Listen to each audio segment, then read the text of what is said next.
Fountain हॉटेलजवळ Versova खाडीपाशी झालेल्या दुर्घटनेत जेसीबीसह अडकलेल्या मजुराच्या कुटुंबियांना मुख्यमंत्री एकनाथ शिंदे यांच्या हस्ते मदतीचा धनादेश सुपूर्द करण्यात आला आहे। राकेश यादव यांच्या कुटुंबियांना मुख्यमंत्र्यांच्या ठाणे येथील निवासस्थानी बोलावून त्यांना हा धनादेश देण्यात आला आहे। यावेळी राकेश यांच्या पत्नी सुशीला यादव, वडील बालचंद्र यादव, मुली रिशू आणि परी यादव, मुलगा रिंकू यादव आणि भाऊ दुर्गेश यादव तसेच MMRD आणि LNDचे वरिष्ठ अधिकारी उपस्थित होते।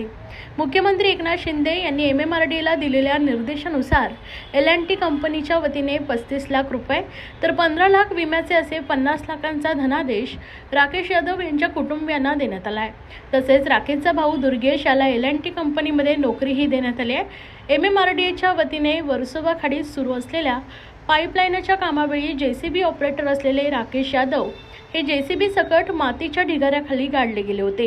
त्यांना बाहेर काढण्यासाठी 17 दिवस प्रयत्न करूनही त्यांचा तपास होऊ शकला नाही। अखेर या ठिकाणी सैन्य दल, तटरक्षक दल, NDRF, SDRFच्या जवानांना एकत्रितपणे मदत कार्यासाठी प्राचारणा करण्यात आली। मात्र वरून कोसळणारा पाऊस आणि त्यात सुरू असलेल्या बचाव कार्यामुळे त्यात अनेक अडचणी येत होत्या। मात्र तरीही शर्थीचे प्रयत्न करून राकेश यांचा मृतदेह बाहेर काढण्याचे प्रयत्न सुरू आहेत।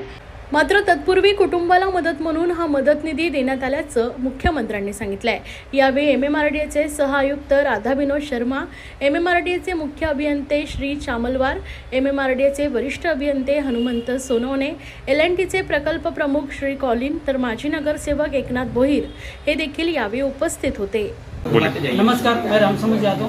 और सोशल मीडिया पे जो उठाया था प्रश्न कि राकेश यादव दबे हुए हैं, पोकलन मशीन चला रहे थे, ऑपरेटिंग रात का समय था और उसमें दब गए थे। ये नियर वर्सोवा और फाउंटेन के पास है, जो सबको पता है और काफ़ी लोगों ने इसको देखा और बहुत सारी आवाज़ उठने लगी। तो मौके पे उस समय मुख्यमंत्री आ गए थे और मुख्यमंत्री के आने के बाद मुख्यमंत्री ने आश्वासन दिया था कि परिवार को 50 लाख रुपया और एक घर का नौकरी मिलेगा, एक के घर के गार्जियन को।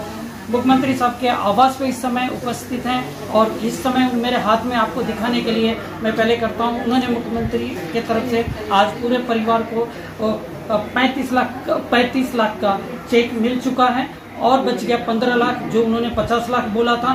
तो 15 लाख का चेक कल LNT कंपनी द्वारा मिल जाएगा। दूसरा, उनके भाई थे राकेश यादव के, तो उनके भाई के लिए एक नौकरी नियुक्त कर दिया गया है।